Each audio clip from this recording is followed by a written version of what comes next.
Hi guys, so I just wanted to make a quick video on energetics. So this is specific for IGCSE and Excel, but it does link for AQA and OCR as well. So you can apply it to different exam boards. So what I'm going to do is I'm first going to spend a few minutes talking about energetics. So kind of the reaction profile diagrams, a little bit on some calculations, and I'm going to quickly go for an exam question as well, which kind of links to what we're talking about. So, first, kind of the most important thing to discuss is knowing the difference between exothermic and endothermic reactions. So, exothermic is when obviously energy is being given out or heat is being given out into the surroundings. So, if you think of the word EX and think of the word exit, so heat is exiting, and endothermic starts with EN, so heat is entering from the surroundings. So, for example, um, for exothermic, fireworks, think of combustion, which is just another word for burning. These are all examples of exothermic because obviously energy is escaping into the environment. So I'm going to put here heat is escaping um, into the surroundings. Endothermic is obviously when heat is entering from the surroundings. So if you think of an ice cube, if I was to put an ice cube on the table, obviously it would melt. The reason it would melt is because heat is going into the ice cube, causing it to melt. So, e.g., ice melting, we could say. So that's our first thing to kind of know the obvious difference between the two, which you should hopefully know at this point. The next thing to discuss is our reaction profile diagrams. So if we start off with an exothermic reaction, um, so this is probably one of the topics that comes up so much in paper two. And I've noticed when students get their papers back and I'm having a look through it, they kind of get the exo and endo the wrong way around. So it's really, really important we know the difference between the two because it is easy to get them confused actually. So exothermic, your reactants will be on top and your products will be on bottom. So for example, if we just come up with an equation, so N2 plus 3H2 which goes to 2NH3. So this is an equation you'll see quite a bit in future lessons. Your reactants will sit on the top. So I would write here N2 plus 3H2. State symbols would be good as well, but just for the sake of the video, I'm just going to write it as it is. And for our products, which are ammonia, is 2NH3. So from your reactants, the best way to do this is to stick a dotted line like so and come up with a little curve which goes from your reactants to your products. Then you have an arrow from the dotted line pointing upwards. This is your activation energy. This is a minimum amount of energy needed to start a reaction. They do like that definition, so keep an eye out for that. And our arrow then from our dotted line going downwards is our enthalpy change. Triangle H is what we show it as. So this is obviously a summary. So I'm assuming at this point you guys obviously know what I mean by this.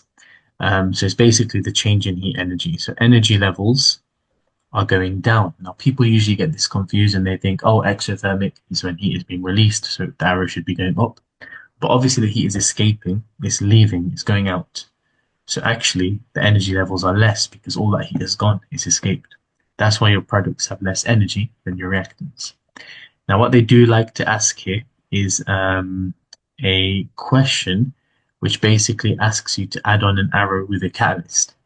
So again, I'm skipping for a few different topics here.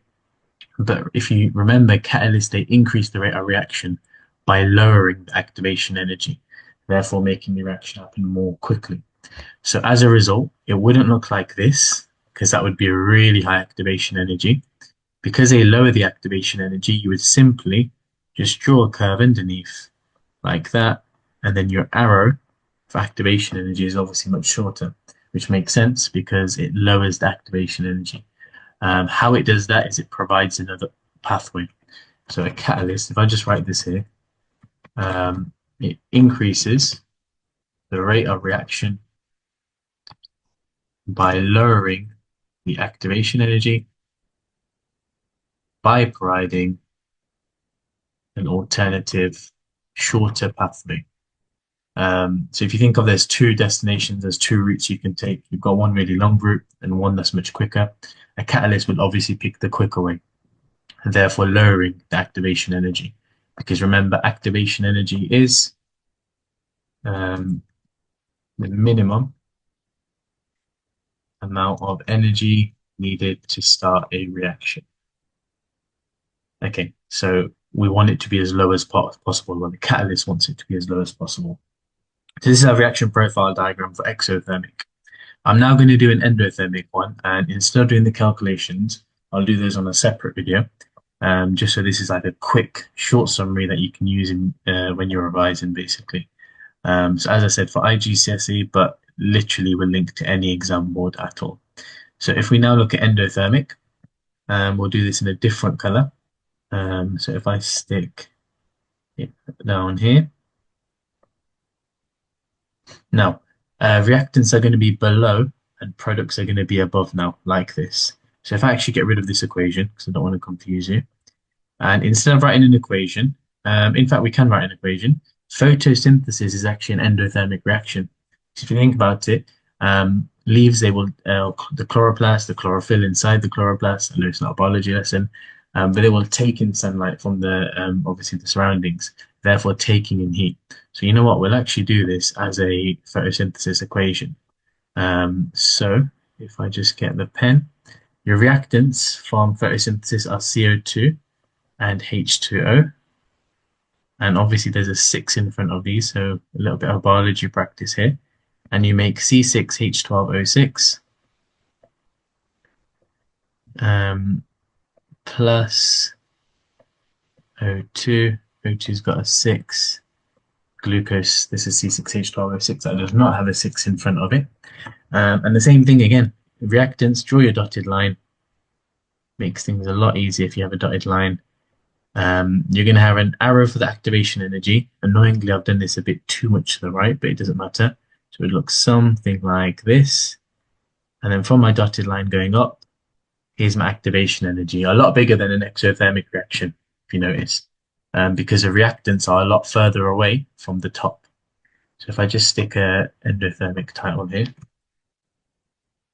like that, and then your triangle H, your change in heat energy also facing upwards because your products have more energy, which makes sense because they're taking in energy. So of course they're naturally going to have more energy. So for exothermic, one arrow up, one arrow down. For endothermic, one arrow up, one arrow down. This, I should say, was the activation energy, which is sometimes written as big E, small a. Oops. And this one here would obviously be activation energy, which I didn't label like that. Okay, so just to confirm, both arrows up for endo, one up and one down for exothermic. That's the main difference between the two. So what could you be asked in an exam? You could be asked, there's been a 1 mark question before, what does exothermic mean? It's a nice straightforward one. How does a catalyst increase the rate of reaction? That's a 2 mark question there. Exothermic one would be a 1 marker. They could also ask you to draw this diagram from scratch. You're looking at potentially 4 marks for that, maybe 3. Sometimes they don't ask you to draw the activation energy. They just want the triangle H, reactants, and the products, which is a lot nicer, but you get fewer marks. They would be the main things. And the final thing for this video, it might ask you to draw a curve if there was a catalyst. We spoke about this one, it would be lower. Same here. So it wouldn't look like this because that would be even bigger activation energy. We want it to be smaller. So as you can probably imagine, you're simply going to go a bit below. It's not a very great curve. Try that again. Something like this. Again, not a great curve, but you can see activation energy is a lot smaller. Still quite big compared to EXO, as we said, but generally speaking, endothermic reactions do require more energy for the reaction to take place. Right, hopefully that's a good enough summary for you guys. It makes sense. I'll send this across to my students to have a look at. And obviously, if I've posted this online anywhere, feel free to use, share. It's a good couple of mark questions that you can pick up on this. So I'll make a separate video on the calculations where I go through exam questions as well. That's a good summary on the introduction to energetics. Thank you guys. See you later.